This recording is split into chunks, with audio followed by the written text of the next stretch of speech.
and Andrew Lansley and the rest of this coalition government that you can amend the NHS and social care bill, as my mother would say, till the cows come home, and we'll fight you every step of the way. During the 2010 general election campaign, there was no mention of this bill, nor was it contained in the May 2010 Conservative Lib Dem coalition agreement, which actually stated that the government would stop the top-down reorganisation of the NHS that had got in the way of patient care. Yet, there we were, 2 months after the election, and the white paper was published. The Health and Social Care Bill sounds quite good, doesn't it? Sounds like something we'd all want to sign up to. Health and social care, yeah, I'll sign up to that, thanks. But this Health and Social Care Bill has nothing to do with health and nothing to do with social care. It's about opening up the NHS to a system of wholesale competition. And we need to be honest about this. It is the intention of this government to hive off our health service and sell them to the highest bidder. The government still have plans for a larger role for the privatisation of private providers in the NHS. The lifting of the private patients cap will encourage those trusts struggling to meet financial savings targets to increase the number of private patients seen, adding more and more pressure to the ever-increasing waiting lists. There's already signs that hospitals are struggling to keep up with the 18-week targets. There are a rising number of hospitals who are reporting breaches. And how long will it be before we return to the waiting times we experienced in the 1990s, when 6 months and even a year were the norm for many patients? The government says that the bill will make the NHS less bureaucratic.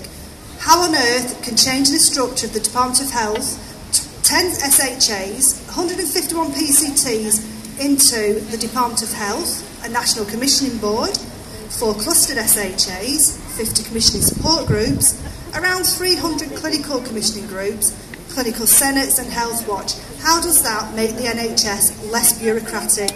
Now I know it took me 2 attempts to get my O-level maths, but even I can do the sums.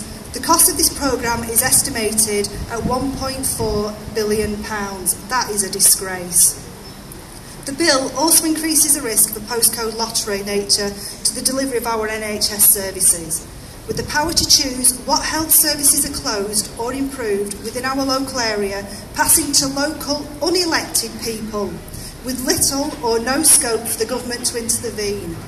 Government will no longer be required to make sure that we all have consistent levels of healthcare, no matter where we live. But I do have to thank the coalition government for one thing though. I've worked in the NHS for over 25 years, and I've been in many reorganisations over that time. But I've never seen one that has united so many health professionals in their fight to oppose it. Come on, Mr Lansley, you cannot expect us to believe that when you are trying to sell us the merits of this bill, when every day more and more people you are expecting to deliver those changes are calling for the bill to be dropped, saying it will hamper future improvements and won't help us. And as for Nick Clegg, well, he's getting really twitchy now with his party conference coming up, and the realisation that he now has to pay the piper for his cabinet seat. He has to convince the Lib Dem conference that the bill should be supported.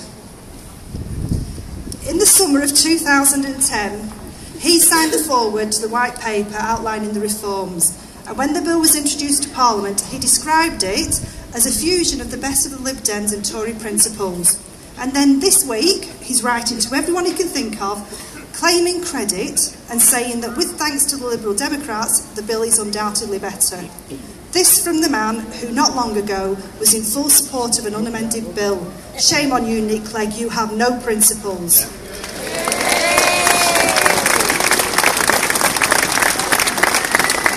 Unison was against this bill from the start, and health staff across all sectors have given the government reforms a huge thumb down, with the Royal College of Nursing, Royal College of Midwives and the BMA moving from critical friend to outright opponent.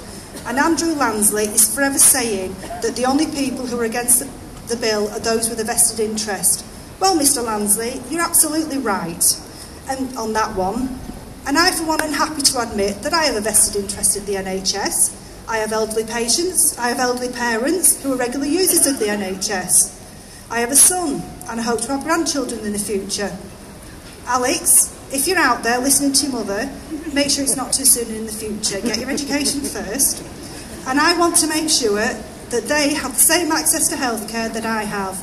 I want to protect the NHS for those who will need it in the future. And to do that, I'll keep shouting against this bill. I'll march in support of the NHS. I'll write endless letters to MPs, making sure they understand my opposition to what I believe to be the most destructive piece of legislation that I've ever had the misfortune to campaign against. Thank you very much for coming out to support us. Thank you.